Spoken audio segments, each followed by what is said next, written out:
Hi, Don, how are you? Thanks. Okay, presenters are all in and we can get started.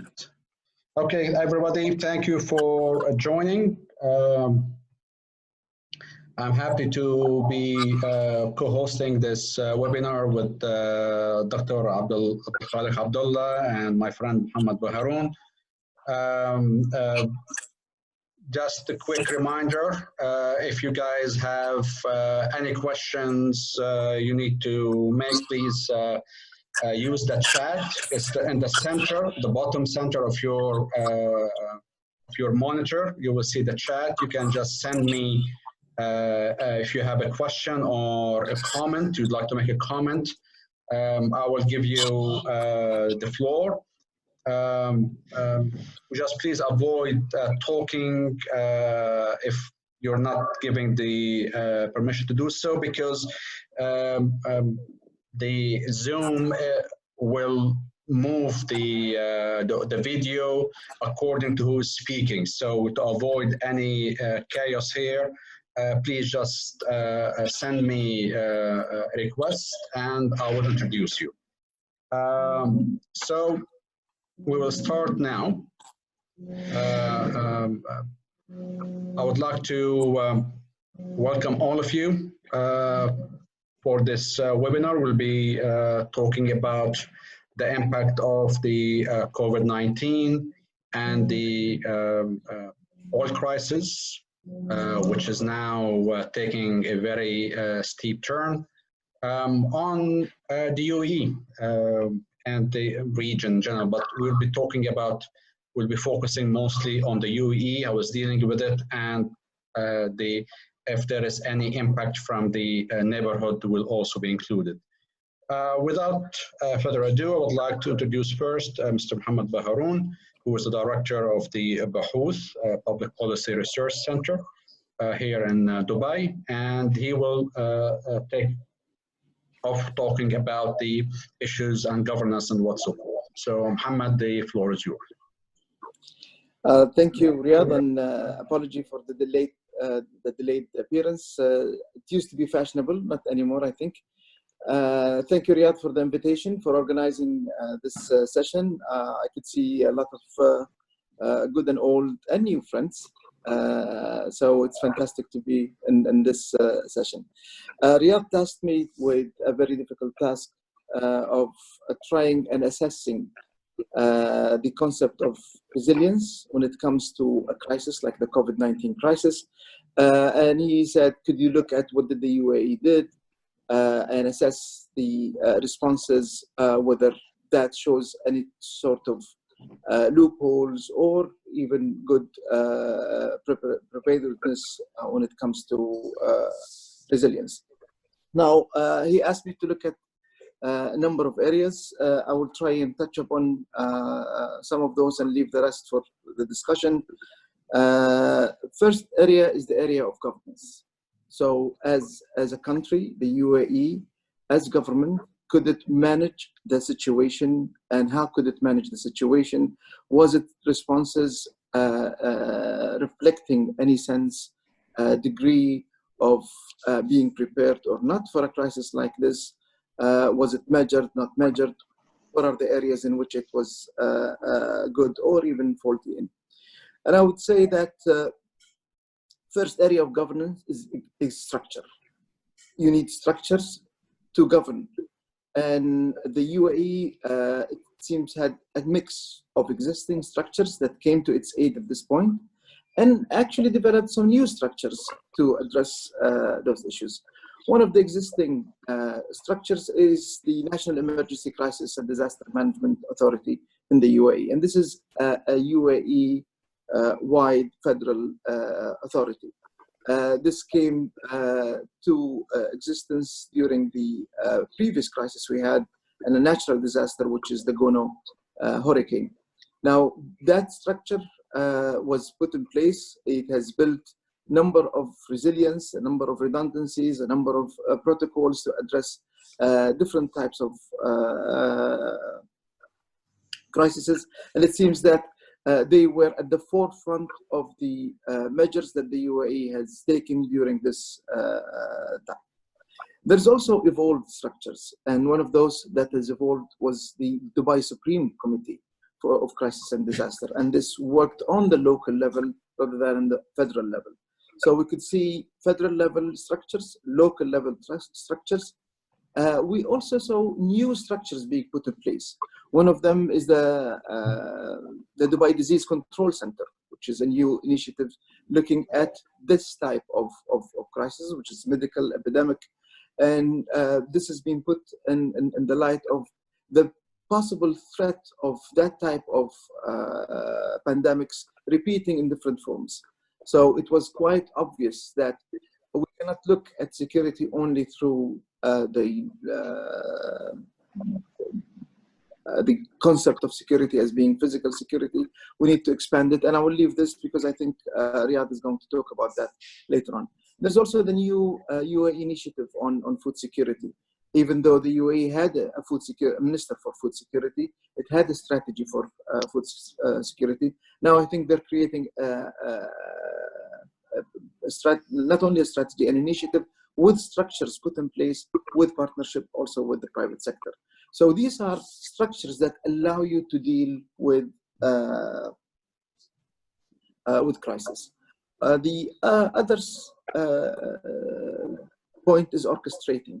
Having good players does not mean immediately that you have a good symphony.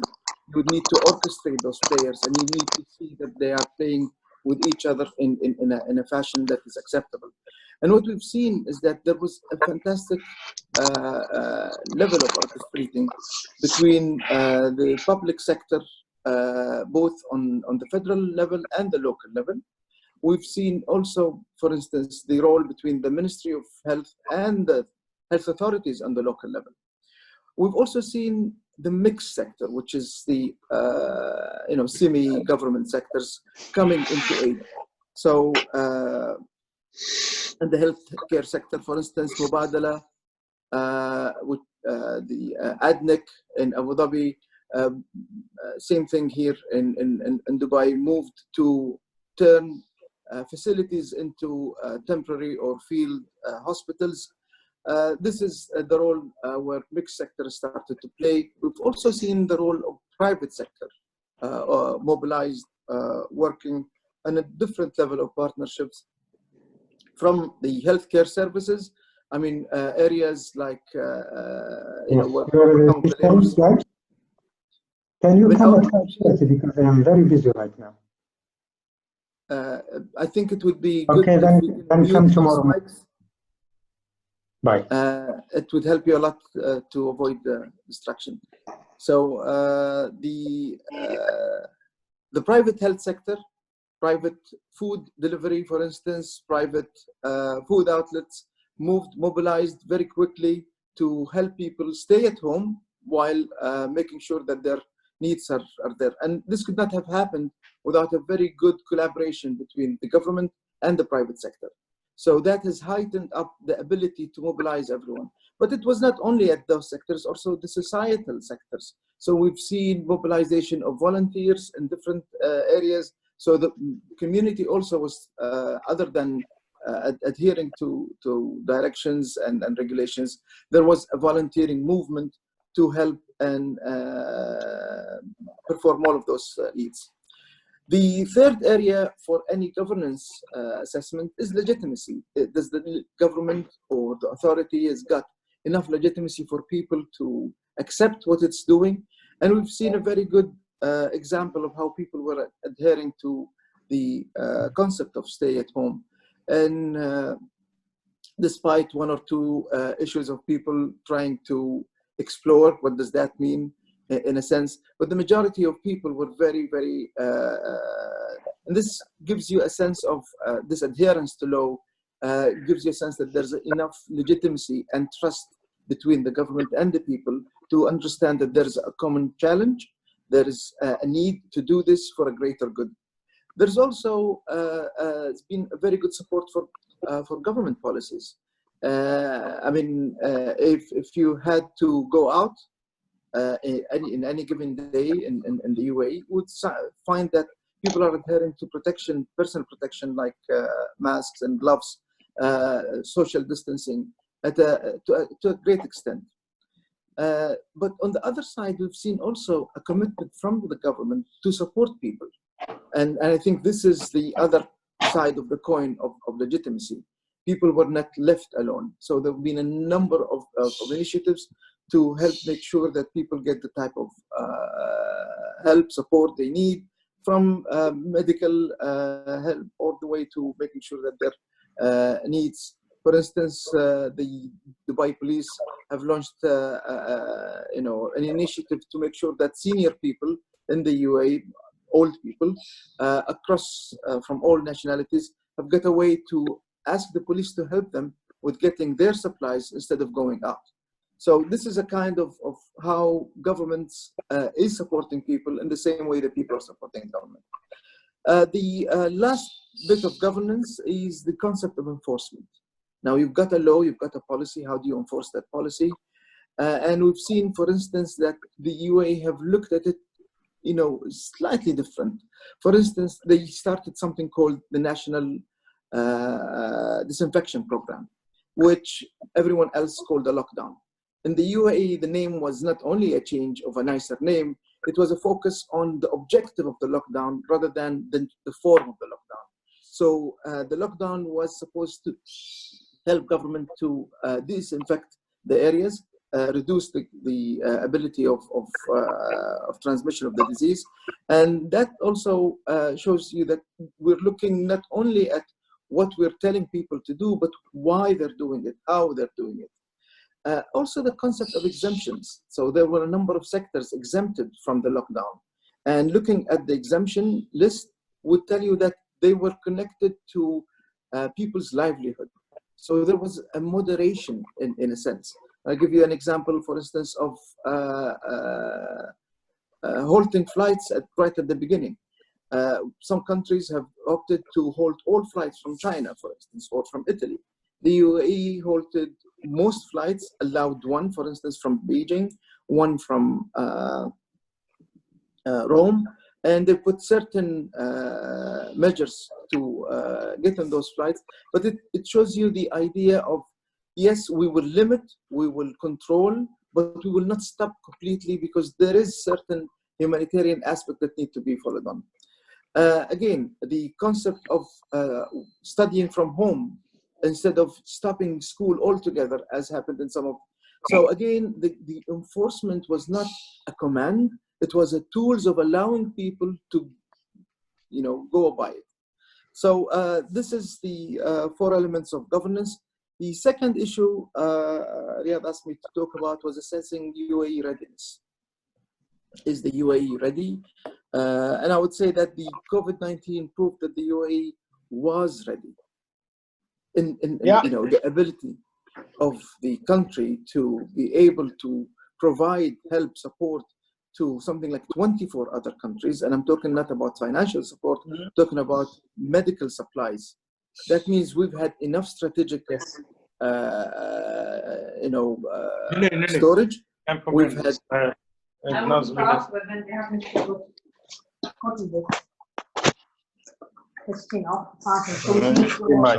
Somebody must have joined now and they've got their microphone on. Please, all those joining in now, please watch your microphones because we are in session. Thank you. Go ahead, Mohammed. So the UAE was ready, was prepared to address a biological threat of some sort. And that readiness allowed it to play the role that other countries couldn't play at this point. Again, the investment in the medical sector, and I'm here talking about preparedness when it comes to the healthcare sector. There was a lot of investment in the private sector, and the private sector in the UAE played a role. So all of those procedures, all of those incentives for the private sector, particularly in the healthcare, paid off right now. The UAE also has invested outside in private sectors. Mubadala particularly had a number of investments from partnership with healthcare providers in the US, in the UK, investment in startups in the healthcare. So all of this has come to aid us at this time. And this is something that has happened in the past. Again, the point is that the UAE lesson forward is actually the lessons of the past. Keep doing what you used to be doing.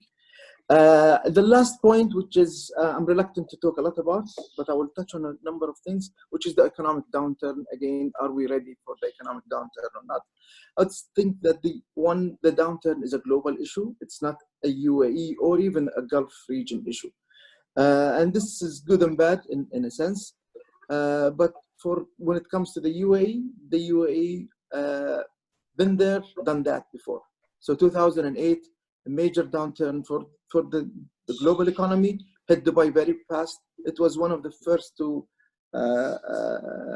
rebound. But that means that they have a toolbox of policies, of tools that they have played with in the past, help them to come back. And I think that type of experience will be very important to stabilize and incentivize economy. On the strategic sectors that the UAE has invested in, logistics, fintech, energy, financial services, have all made us at this point possibly more exposed to globalization.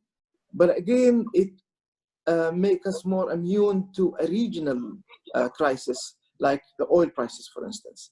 Now, talking about the oil, and I'm not an oil expert, not even an economic expert, but then I will say that the crisis reminds us of one thing.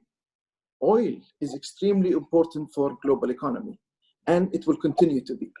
So on the long run, it's a reminder of how important this commodity is and how important this region is. The diversification of the UAE in different areas did not stop at other areas than oil. UAE has invested in oil, diversified inside oil, not only in petrochemicals and others. It had attracted direct investment, foreign direct investment into the oil sector, and invested in the oil sector outside the UAE, which means you are pretty much connected to the entire, let's say, artery system of the economy. Now, you've got a block in one artery, you can heal it, deal with it, but you will not collapse unless the entire artery system stops. So in that sense, there is an exposure, but there is also some sort of immunity. And the last point, which is assessing future-proofing. This is the COVID-19, we're living it, we're about to start moving out of it, but are we ready for other crises? And I would say that future-proofing, I would say that particularly the early support, for instance, from UAE, particularly Sheikh Mohammed bin Zayed, to the Melinda and Bill Gates Foundation on polio, shows quite early on the idea of working together to address a global issue that is a health issue, a pandemic issue. So early on, the UAE has been creating that type of partnership, global partnerships, to address that type of problem. The polio was not a pandemic, but it is an epidemic. It is a disease quite well spread, and it requires some sort of cooperation. And it was a cooperation not between a country and a country, it was a cooperation between a country and a foundation. So it goes beyond state-to-state type of cooperation. I think future-proofing on the health sector will mean that we will need to invest more in indigenizing healthcare into the UAE. So not only partnerships, but help more of R&D, innovation into the health sector. Global governance is another area which is going to be hugely affecting us. And I'm sure Dr. Abdulkhalek will talk about this later on. But I would say that one major toll from COVID-19 was global cooperation. A global cooperation between countries have fell a victim to COVID-19. So future-proofing our global cooperation will need to be some sort of a priority. When it comes to economic recovery, we understand that cycles of economic downturns are getting closer and closer and closer. So we have some sort of an economic crisis every 10 years or so. That means that we will need to work more on looking at our economic models. I would say concepts like laissez-faire will need to be revisited. Those concepts will need to look at, we cannot demonize governance or strong governance in this aspect. And I think this is something that we will need to think about there's a need of a bigger picture thinking when it comes to geostrategic space. And I think it would allow the UAE to look, and the GCC to look at who they are. My view is that the geostrategic space will be the Arabian Peninsula, and the geostrategic sphere would be the four seas around it. It means that we cannot look at supply chain as something that has a bridge that would fly over countries. We cannot have good relationship with China without having good relationship with the countries around us. So if we are going to create some sort of an economic resurrection plan, it will have to look at bottom-up approach, not top-down approach, which means you need to look at Yemen, you need to look at Oman, you need to look at Jordan, you need to look at Iraq as a way of expanding your supply chain and future-proof. I will stop at that. I'm sorry if I took longer. I hope I didn't. Okay, thank you, Mohammed. That was a very comprehensive look. We'll move straight away to Dr. Abdulkhalek. Dr. Abdulkhalek will address political economic ramifications. The floor is yours. Oh, thank you, Riad, and I'd like to welcome everybody on board. And of course, I enjoyed very much Mohammed's talk, and I wish he could have continued for another maybe hour. He is really in command of all the details that probably we need for a good discussion here. I think that, as I understand from Riad, and maybe I should even elaborate on it, this is definitely a UAE-focused session. It's a view from the UAE on how corona virus have impacted the country on all levels, domestically, regionally, even globally, and the response, how the UAE has responded, and how adequate was this response. And I think the key question in my mind, and I'd like to share it with you here, is will this double shock of corona and the oil price, are they going to overwhelm the UAE? Are they going to overwhelm Dubai as a city and as an economy? Are they going to lead to the collapse of the Dubai model and probably take an unforeseen toll on the UAE as a middle path, as an economic giant here? So I think that is the question in my mind, and hence the question of resilience that Riad have asked us to focus on. How resilient is Dubai? How resilient is UAE facing this double shock? Not just one shock, two shocks at the same time. Both are severe. And I think the first point that I'd like to bring to your attention is that no one here in Dubai, UAE, is underestimating the severity of these two shocks. That's very important. Take it very seriously and attend to it as a very severe challenge.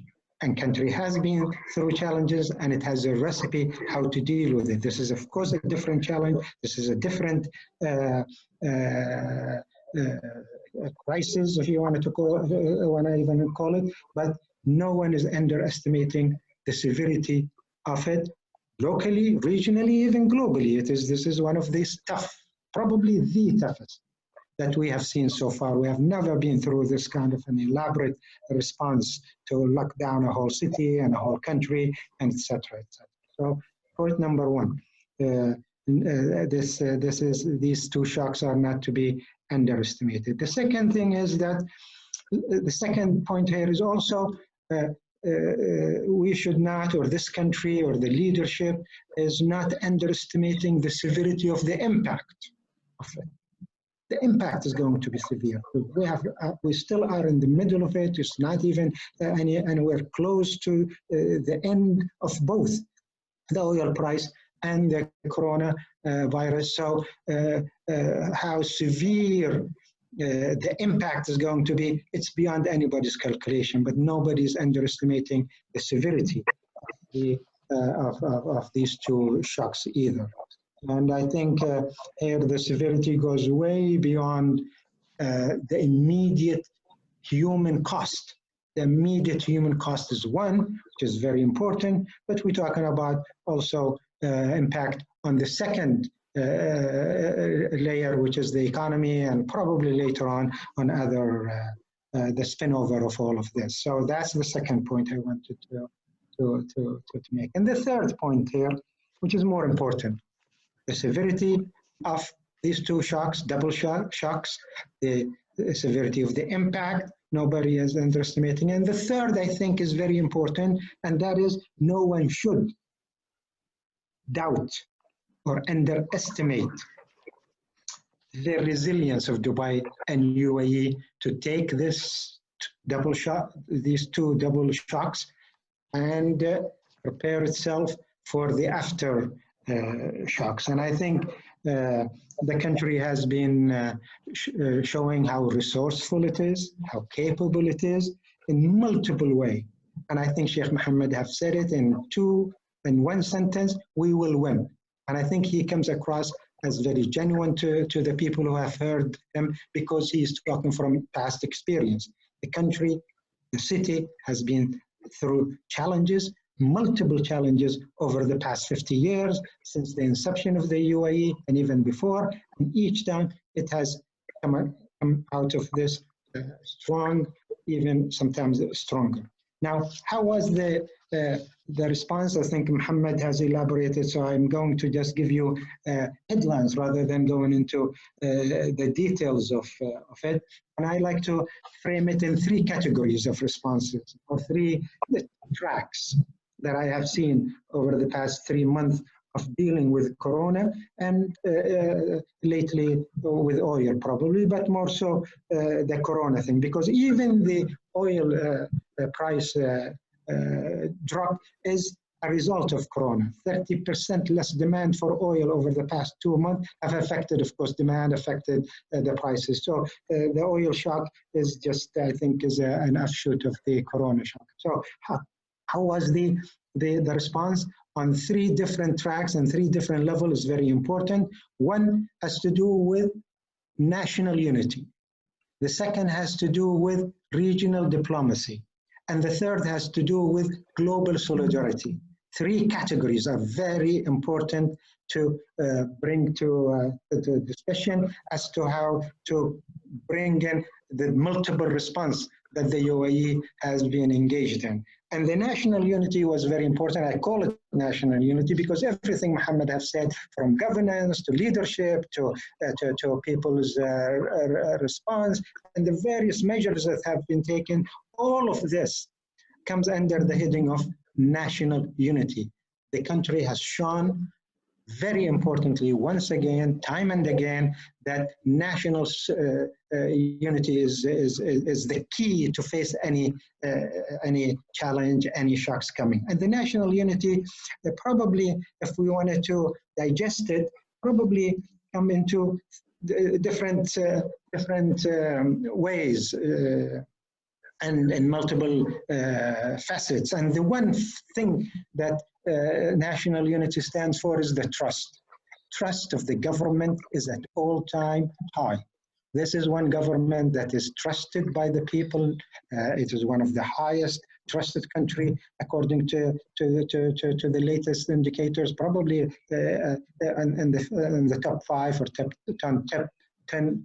top 10 most trusted government. So trust has been visible, and I think the government have capitalized on it and shown it, and people said, okay, just tell us what to do and we will do it.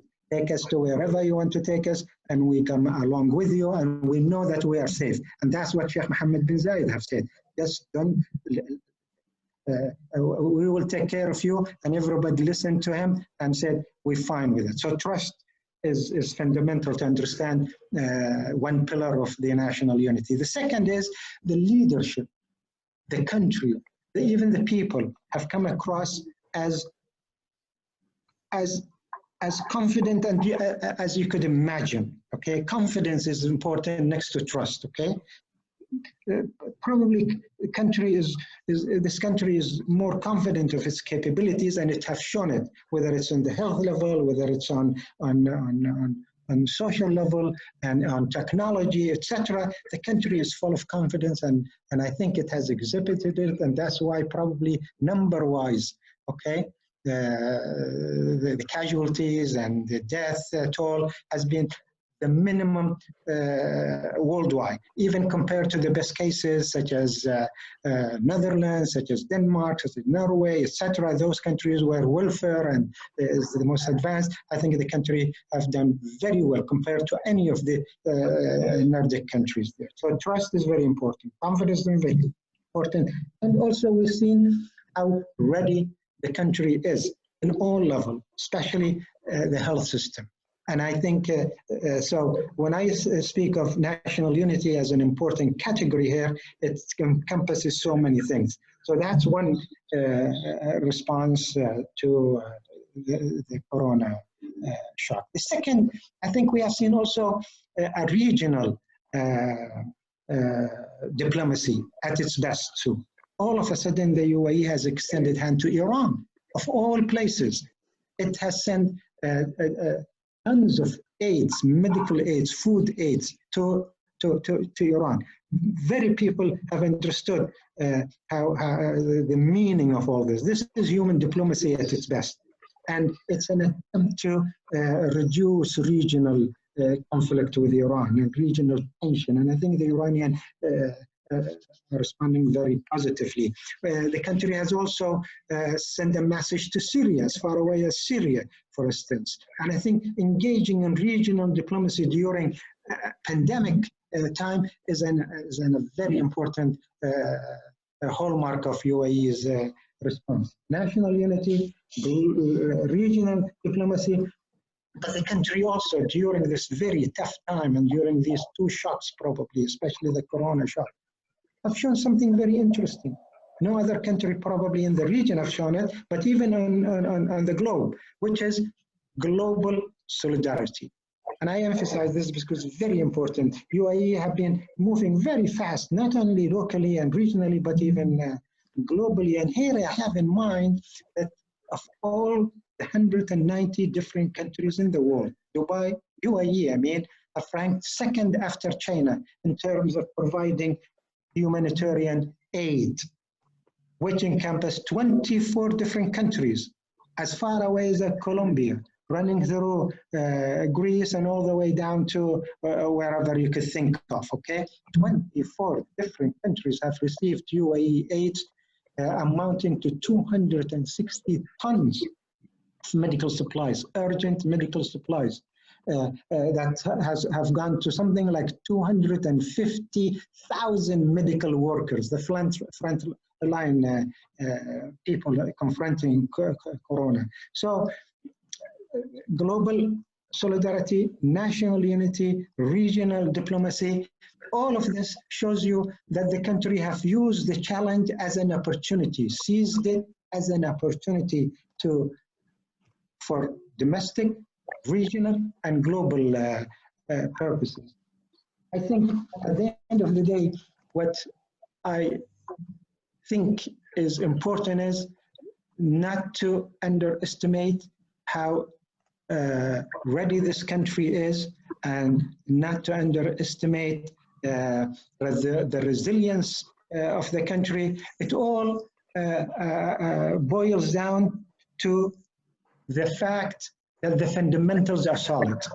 The fundamentals of the Dubai model, the fundamentals of the UAE economy are solid, and there is And I think anybody who knows the UAE knows that at the end of the day, the UAE bets on these fundamentals to go into a recovery, both from these double shocks. And I want to stop in here because we do have a limited time, and me and Mohammed probably will be happy to respond to any comments and questions. And thank you very much for listening. Thank you, Abdulkhalek. Very informative, very broad.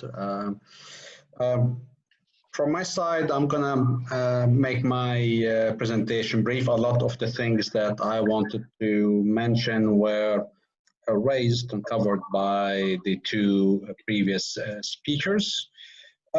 Security has been excellent. I mean, that was the best word to be used here, taking everything in consideration. Security has been excellent over here. There are no reports of any major incidents. The amount of respect the people, the expats, and the UAE nationals have to the local and federal authorities is quite high.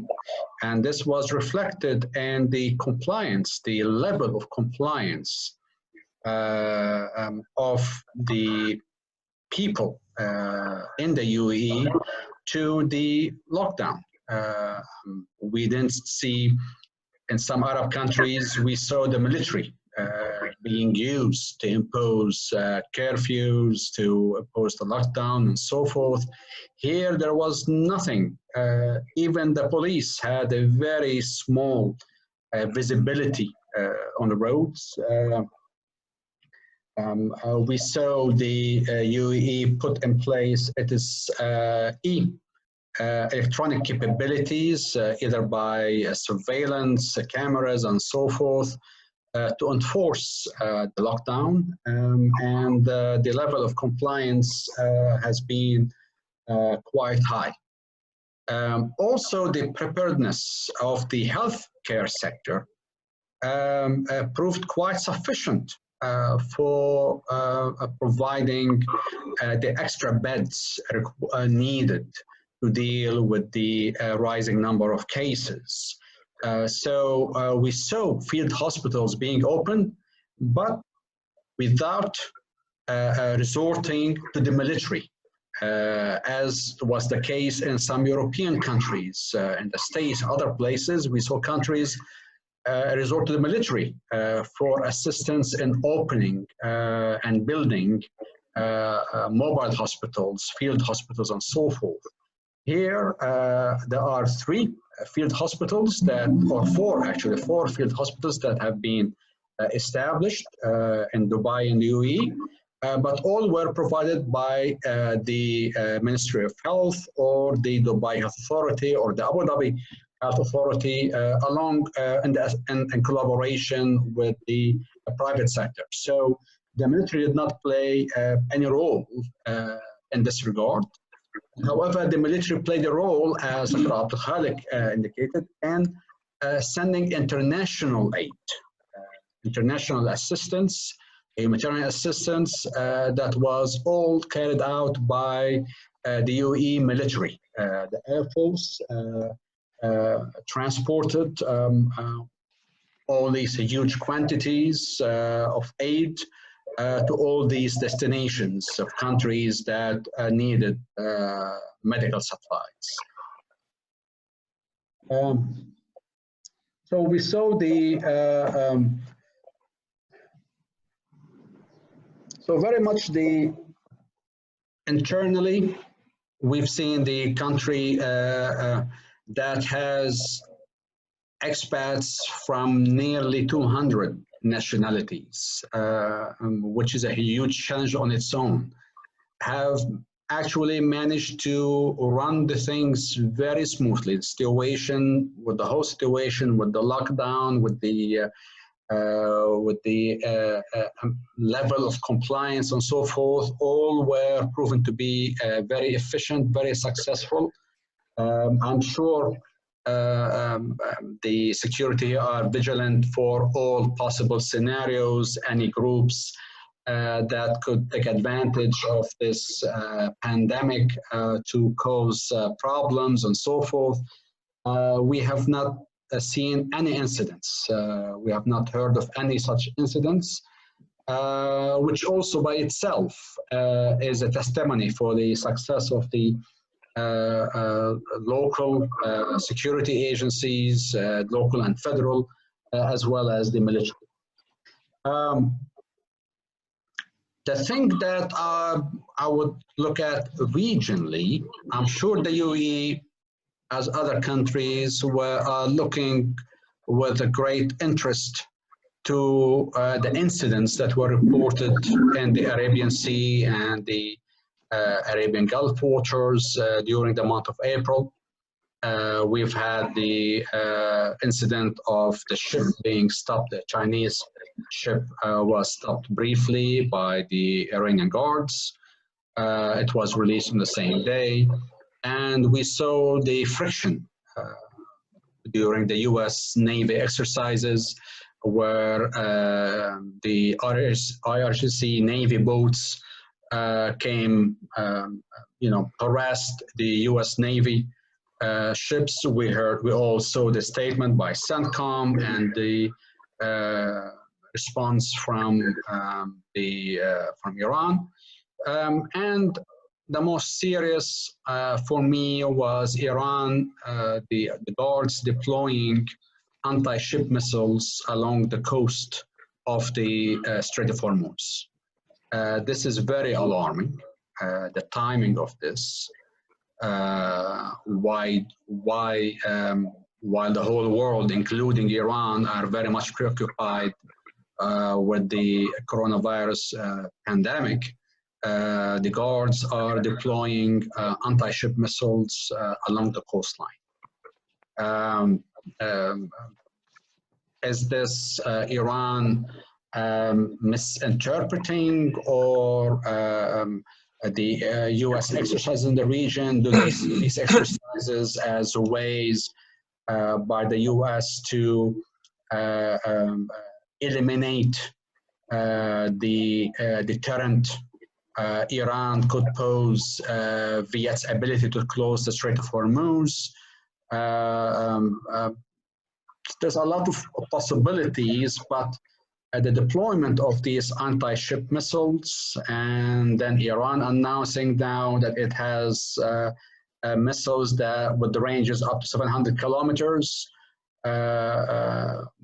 all these issues, happening at the same time raises anxiety and leads me to think, could we be seeing a black swan scenario here? While the whole world is engulfed with this pandemic, we could see something, incidents and misperceptions culminating and triggering a big incident in the Gulf waters.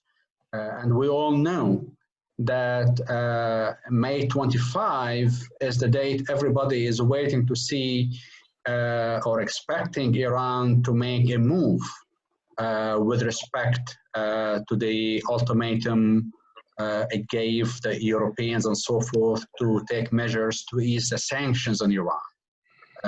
There were reports that the guards and along with the Iranian government are planning a big announcement around the end of May related to sanctions, and it could be as serious as exiting the NPT.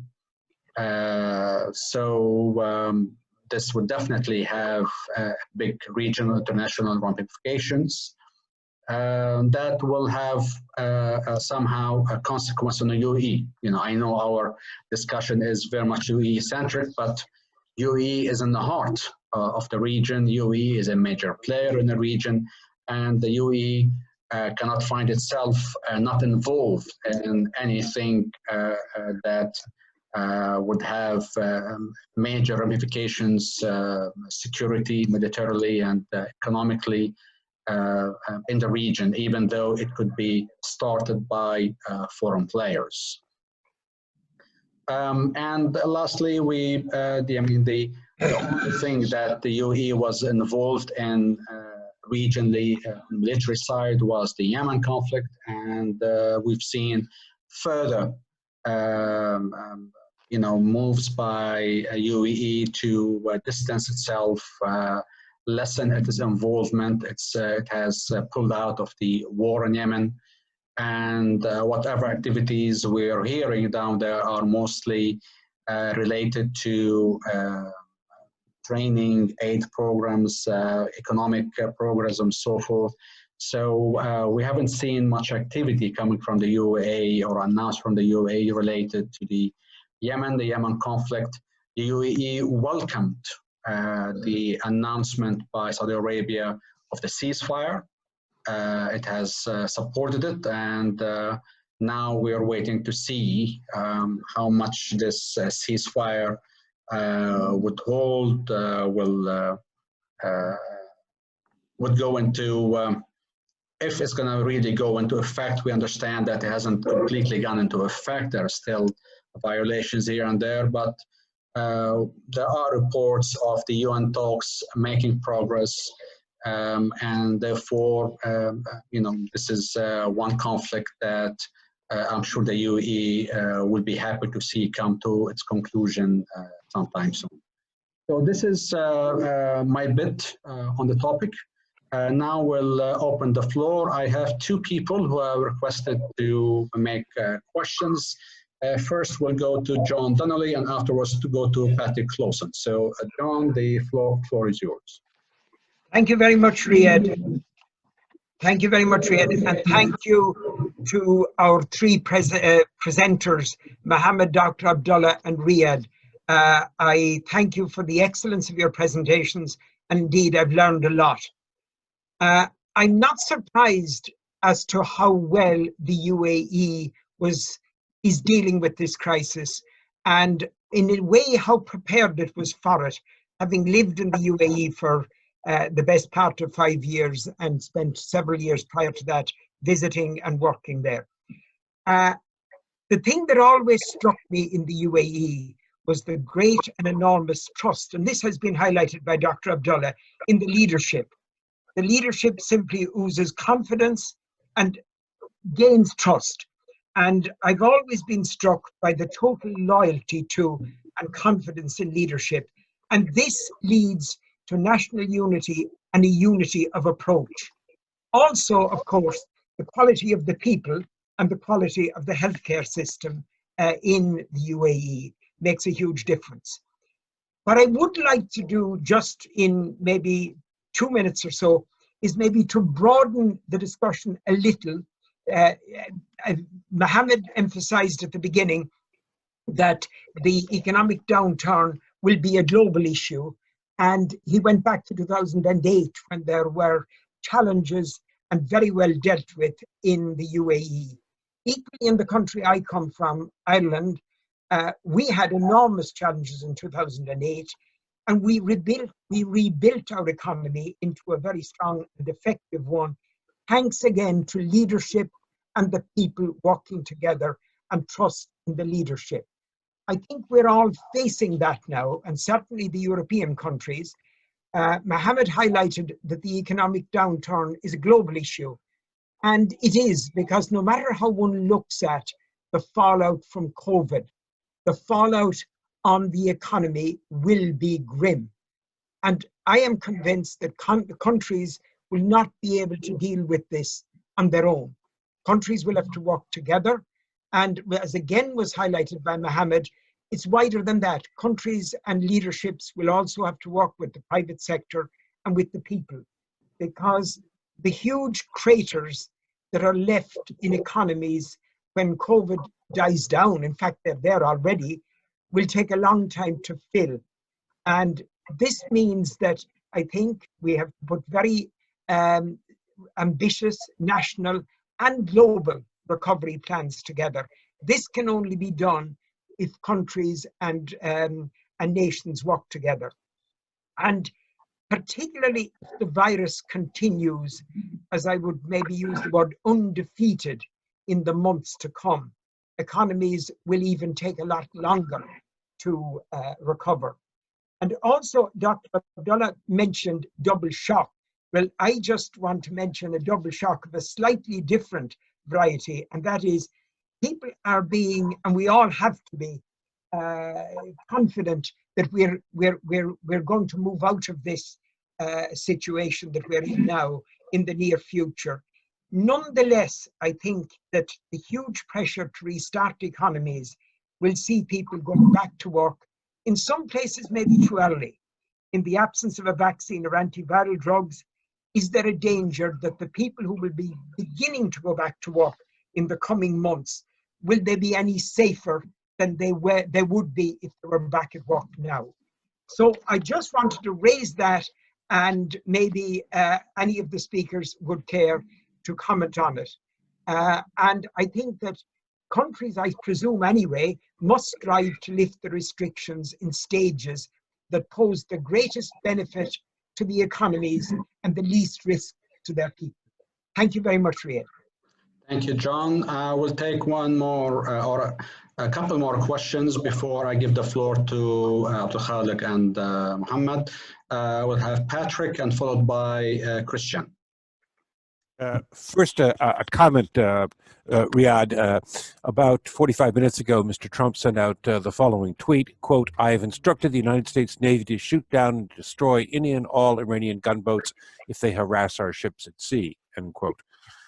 Said with his usual subtlety and diplomatic tone. My question, though, is about Dubai is seen as the quintessential globalized city and as a great beneficiary and contributor to a world which is more open and global supply chains, global transportation. And we've seen many commentators suggest that that model turns out to have more shortcomings than we thought, and we've seen many countries reimpose national borders and talk about more local sourcing and less reliance on global supply chains. And I'd just be interested in all of our speakers' thoughts on what does this say about the viability of the Dubai model over the longer term? Okay, Christian, before we go to the speakers. Okay, thank you, Riad, and thank you to all three. These were really interesting comments that were provided, and I would agree with almost everything that I've heard. Maybe I want to just take the discussion just a little bit forward. I mean, I think there's definitely agreement of how well the UAE has handled the situation. I think they took action much earlier than many others, didn't wait around, and were very proactive. And I think that has given them, of course, also a little bit of a time advantage. But how can we build on this? Now, going a little bit forward, Riad, you very much correctly highlighted the continued vulnerabilities in the region and the fragility, and how easily we can have another crisis of another dimension, whether it's in the security military field or something more political, maybe further outbreaks of widespread protests in other Arab countries, as they, whether this could be in Egypt, Iraq, elsewhere, all that still exists. And so how can we take some of the lessons of the UAE then forward? The opening to Iran with the aid, how can we use that as a basis to maybe begin more regional processes of dialogue that then can start to, little bit relax a little bit of their vulnerabilities, calm them down, continued in the whole de-escalation campaign. Also, even domestically. I mean, Mohammed, you very well spoke about the governance and about the preparedness. But are there also other lessons to be learned domestically from areas of focus that we need to actually, maybe where the response hasn't been that great, and where we need to put extra emphasis on in the near future, so that to be even better prepared and to avoid then having another catastrophe come up in which you might find out that you're actually more vulnerable than you were this time around. So that's just something to throw out there. So thank you very much for all the very interesting comments. Thanks, Christian. Abdulkhalek, we'll start with you, then go to Mohammed. Please keep your answers within 5 minutes because we have another 3 questions waiting to be asked. Yes, of course, at your command. 3 minutes, 4 minutes, 5 minutes maximum. Okay. I'm glad to hear that John saying that he is, among others, not surprised to see how well prepared and how ready the UAE was to confront these 2 double shocks. I think we know from past experience that UAE really, is ready for the worst of situation, but sometimes things are just unexpected and they go beyond any feasible expectations and predictions. But I think now, after we go out of this first immediate response, which is the health part of it, human lives, the safety of everybody, the 10 million or 9 million people. I think that is priority number 1. Nobody even contemplating now the economics of it. It's just people's life as precious as they are. So we're dealing 80% of the time we're dealing with the human lives and health. And I think we want to prove ourselves here. And then comes the next stage. The UAE thrives on the fact that they need and they gain global trust in whatever they do. Trust of the global investors and businessmen and companies and tourists and the world public opinion. I think we do not want to show any failure. And I think for us, for the UAE, Dubai, I think that is very important, that we have lived up to the best global international standards fighting the coronavirus. And it should show in the numbers, number of deaths, number of casualties, etc. So that's priority number 1 at this moment. And the economics we will attend to it, and they know how to attend to it once the time comes for it. And Patrick, I think we have heard people since day 1 questioning Dubai model, questioning the Dubai as a bubble, talking at each turn that Dubai is gone and has become a ghost city, etc. I mean, the skeptics have always been there. And now, once again, I think we've been hearing it. But I think Dubai has proved beyond shadow of a doubt after the 2008-2009 financial time that this question should be settled. Dubai is no bubble, it's not a bubble. Dubai model is strong, and it is probably as diversified as any global economy, and hence the UAE, of course. So I'm not very much into the question of Dubai, even though this is a time where globalization is such in question, and Dubai is part and parcel of globalization. It thrives on openness and international trade and commerce, etc. From now on, I think what we have seen is that the strategic way of Asia, not just China, of Asia in general, Korea, Japan, Taiwan, etc., has increased. And I think Dubai, UAE will look at that as we get out of this corona shock and this oil shock. And I think that doesn't mean we're turning our back on our allies in Europe or America, but more and more everybody now believe that the future is Asia. And it is the rise of Asia in total, not just China, India, China, Japan, Korea, etc., etc. I think our strategy in the future will be consolidated along these lines. Look up look towards Asia, pivot Asia and China, etc. This is where the future is. So I think we will be getting out of Western globalization, American globalization, or European globalization, and we will be closer to Asian globalization. Our Asian affinity, our Asian identity, I think will be is growing by the day. Finally, going to Chris, what are some of the lessons to be learned? I think there is a lot of lessons, and one of the lessons for us at least here, do more of the same. Do exactly stay the course. And I think we have proven that that is the way to go facing any challenge that comes up in the future. Thanks, Abdulkhalek. Mohammed?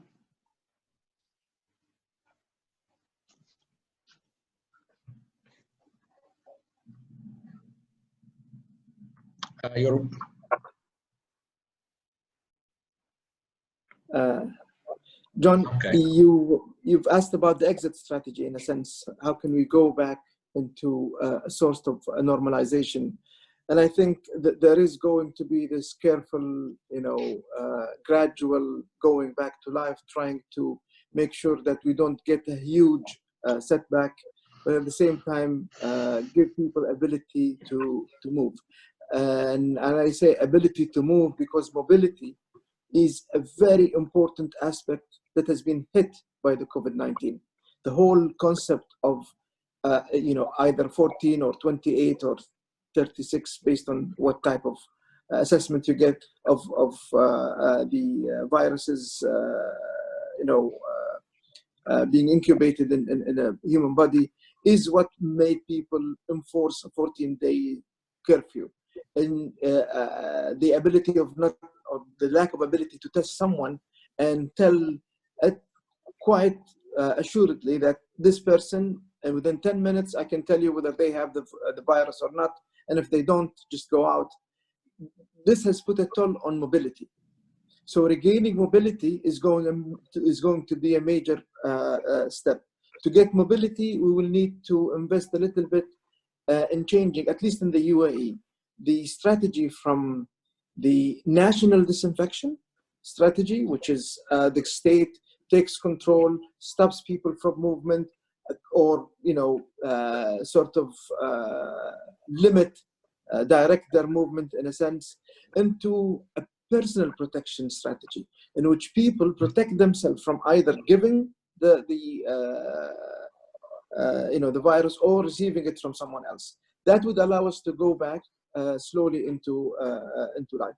But getting back mobility, and that's why I mentioned the concept of Emirates Airline not stopping all flights entirely from China, allowing one flight to go in, because supply chain was the one that was hit with mobility.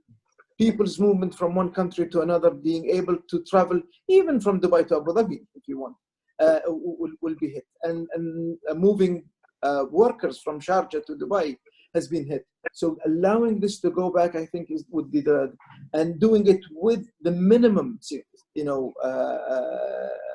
ability of getting the disease, that would be major.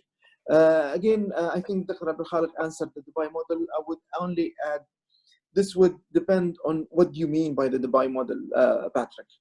Because in my own views, Dubai model, if you want to take an example of how the Dubai model, what is the kernel of that, I would say look at Jabal Ali.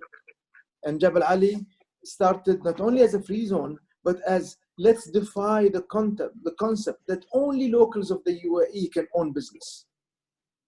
And it was sort of a democratization of business doing, of business making. And it moved on from one Jabal Ali to a number of zones. Now it is moved into actually allowing businesses to go and open up without being in 100% ownership. Those samples would, or those sectors would increase, as I see it. Changing the visa laws is part of going into that Dubai model. And we've seen other countries, Saudi Arabia have done something similar. Oman is thinking of doing something similar. So again, if you're saying that model is going down, I think it's actually going up. The other element of the Dubai model is a strong belief in globalization. Now, if globalization is going to die, yes, the Dubai model will possibly fail. If globalization is growing and going stronger, I think it will grow with it. The next step for globalization, as we see it, is digitization. That's why the UAE has been investing a lot in digital governance and digital currencies. So this digitization is going to be the globalization 2.0. And I think within the country, within the region, I think the UAE is among the first to step on that. So I would doubt that it is going to be, going back. And Christian, yes, as Dr. Abdulkhalek said, there is a lot to be learned. There's a lot to be learned from our communication, at least. This is an area that we've failed in my point of view. There's a lot to be learned in how do we manage people's liberties, if you want, or abilities to move, to perform life with their own safety.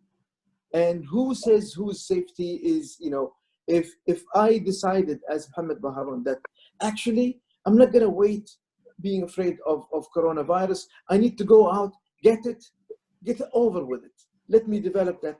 And I want to go out and say, is that my right? Or does the state, when it says, no, you have to wear, a mask and wear gloves so you would not get that virus, is right?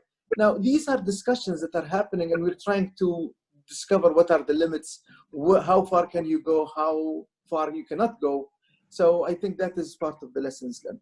I need to add one more comment on Riyad's concept of security. And I think we are going to have to reconsider, what does regional security mean? Because our entire strategies on security was based on, securing our own national borders against an attack from another nation, be that a state or a non-state actor, as in a terrorist attack. Now, the COVID-19 looked at areas of our life that's been affected far more, and it's, whether it is manufactured or not manufactured, we need to think of security differently. So all of this vanilla projects or vanilla discussions we used to have about human security or social security, I think they will have to go back and become core discussions rather than just Navy and Army and counterterrorism. Thank you. Thank you.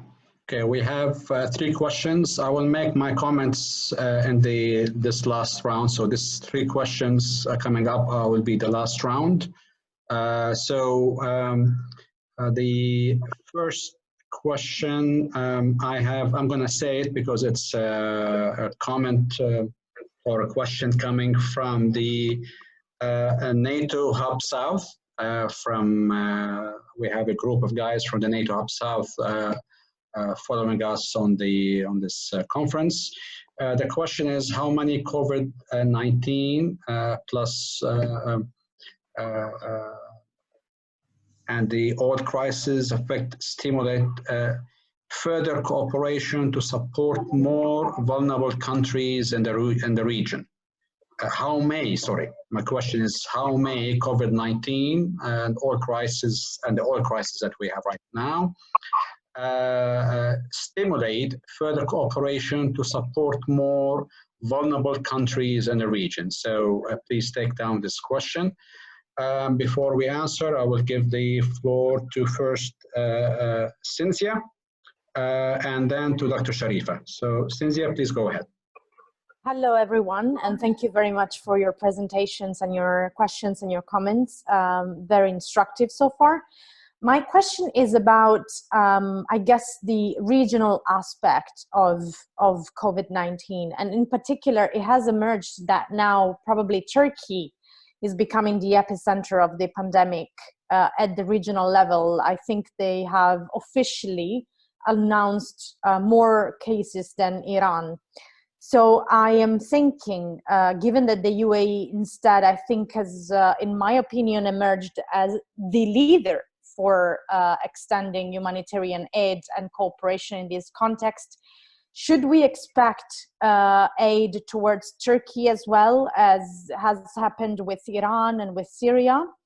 And beyond that, and I know that this is way too early maybe to think about that, but what do we think it will be the impact on Turkey's regional clout after the pandemic? Will they be weakened in the regional theaters where they are engaged, do you think? Thank you. Okay, Sharifa. Thank you to all the speakers. I was wondering about the eventual return to mobility. And when it comes to reopening the airports, I was wondering if the UAE or some of the government bodies were talking about perhaps opening up airports to the Khalij neighbors first before opening up to the world, or perhaps opening up to certain countries that have declared themselves to be have a low COVID threat. So when we're thinking about mobility, you all spoke about inside countries. I'd also like to hear a bit more from you all about leaving countries and perhaps a potential to increase UAE tourism from the Gulf neighbors. Thank you. Dr. Sharifa, thank you very much. Dr. Abdulkhalek, please go ahead. I think maybe Mohammed should be given the chance to respond, then I'll take it from there. Mohammed. Okay, Mohammed, go ahead. Okay, Dr. Abdulkhalek, I will take your lead. Okay, Cynthia, help to Turkey, maybe you would take a hint from the fact that Turkey has blocked recently a number of outlets, news outlets, including the UAE news agency. And the UAE response was that we're not blocking any of the Turkish news agency. So you can give help, but help have also to be accepted. I don't think the UAE at this point, if it didn't see a problem with helping Iran, it will not see a problem with helping Turkey. If Turkey sees a problem with accepting help, that's something else. Would it affect its clout? It's, as you said, it's too early to see. I think I asked my kids over lunch whether they've learned anything from the COVID-19 crisis or not. I think we all need to ask ourselves, and maybe leaders in other nations will need to ask, what are the lessons learned? To what extent does the skirmishes over this or that would help them? And I think I'm talking about all countries, not a specific country. Sharifa, opening up airports, I think it will be with the Gulf nations. I think they have been cooperating quite well. There are regular meetings happening. And I think once airports are open, then we will, I think the first thing we will see is toward GCC countries rather. Now, I remind you that there are flights now out of Dubai, for instance, to a number of countries, destinations, but those are for, moving people back to their countries rather than, there's no round trip, so to speak. It's a one-way trip. With respect to the question we had from NATO, do you have any thoughts, like how may the crisis? Yeah, go ahead. Yes, absolutely. Yeah, definitely. I think the big question now is Africa. What will happen if COVID-19 hits Africa very, largely? Because of the lack of health facilities, the stretch of land, lack of even logistics. There are some in certain areas that you cannot even go there in a truck or so. So there will be a need. Unfortunately, no one in the world is taking lead of coordinating that type of effort. No one saying that we will take the lead on identifying where are the areas. What is WHO can give you data. It can tell you where is it hit, and it collects that data from those countries. But there is no one who's leading the support. Neither the Red Crescent or the Red Cross.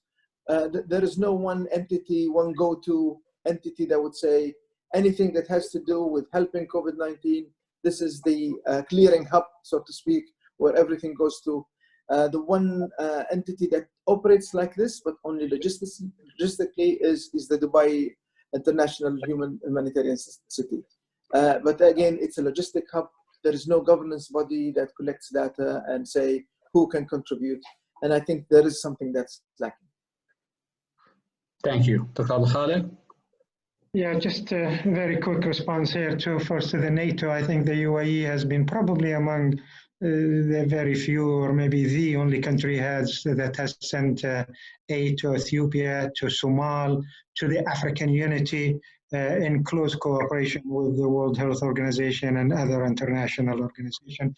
And I think Dubai will be more than happy to utilize the full power of the Dubai humanitarian city, the full power to help African countries and needed countries. And I think that is definitely going to be the next stage once we see coronavirus moving into that direction. So I think there is plenty that could be done and expected from the UAE in particular to help Africa if this virus hits weaker countries, in particular African countries. That is going to be probably the next destination for many of the help we have seen so far emanating from UAE. As for the Senzia, you have asked a very tough question on Turkey. I think there is a mixed feeling whether Turkey really needs the help at this moment. It is covering up for a lot of data and not being as transparent as possible. So we don't know the full extent of the spread of the coronavirus in Turkey.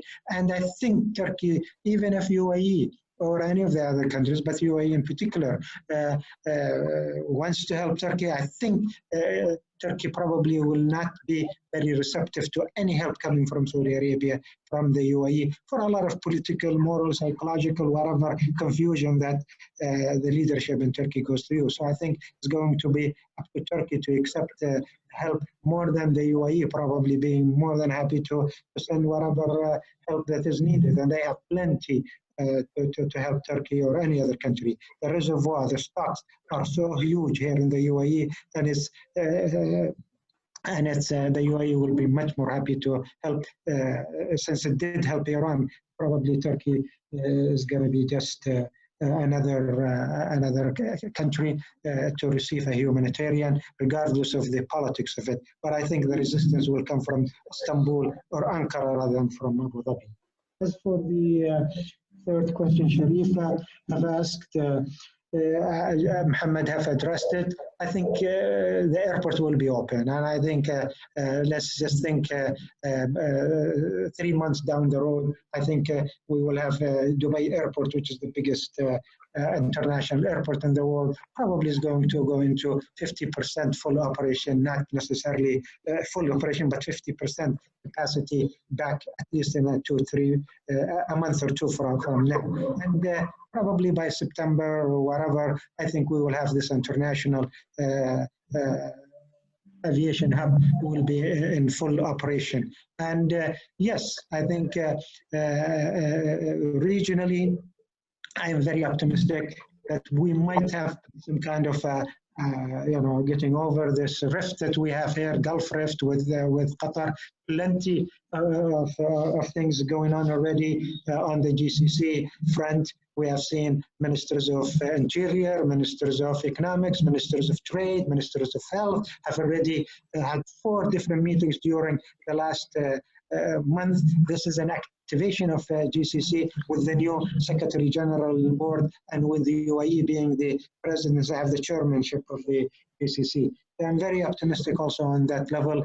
Probably we might see Corona as being an opportunity to open up to Qatar, and Corona being probably a facilitator on the humanitarian and on the food level. Unlike what we have seen in EU has been closing in rather than opening up. So when you compare GCC, and I see Christian here laughing, when you compare GCC's response to Corona versus GCC's response, I think we are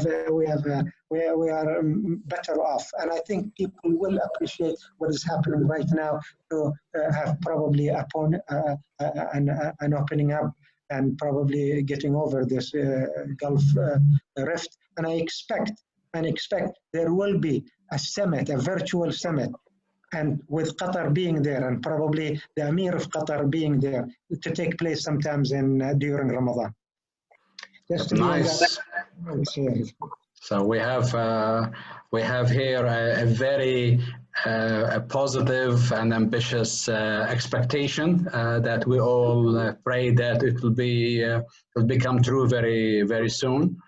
From my side, my observations here are that we've seen the crisis management capability on Emirates level, Dubai, Abu Dhabi, and so forth, and on the federal level, operate. You can hear me? Busted for a while. Yeah. I was saying here that we're seeing that. Are you all able to hear me now? Yes. Okay. So saying that we saw that the crisis management capability on Emirates level, Dubai or Abu Dhabi, and on federal level operate very successfully. Dealing with epidemic, pandemic, an outbreak, it's like dealing on military scale with a germ warfare. But instead, this time it is on the home front instead of the battlefield. So we, on the UAE, we can safely say we saw a large level of success on various levels, that the home front showed resilience, showed success in containing the situation, the level of receptiveness from the population, whether expats or nationals, with the leadership, the domestic, the local, and the federal, both was very strong, very good. So this shows here also this level of resilience may, for those who were wondering how will Dubai, how will the UAE respond to a bigger crisis. For example, there for a long while and still until now, there was a worry of Iran starting something with the US, and then we have a regional or a US-Iran conflict that is impacting the region. Again, I think based on how the UAE and the local governments here managed the coronavirus pandemic, we can say that we're seeing a lot of preparedness. And I'm sure that this will be advanced to various levels, will also be used as lessons learned in dealing with the future crisis, whether it's a pandemic or something else. Because, I mean, actually this current crisis is very strong. It's unique, the way the contagion level here has made this crisis, you know, of a very high scale.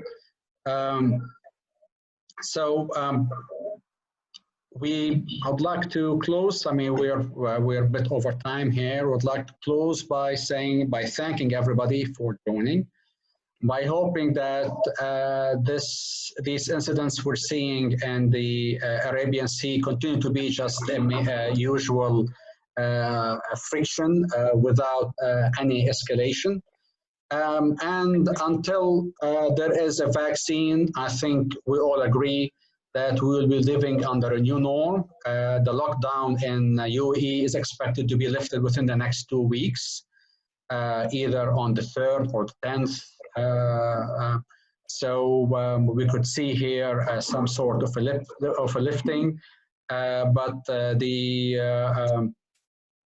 still there will be a new norm that we in the UAE and globally will be living under until there is a new vaccine.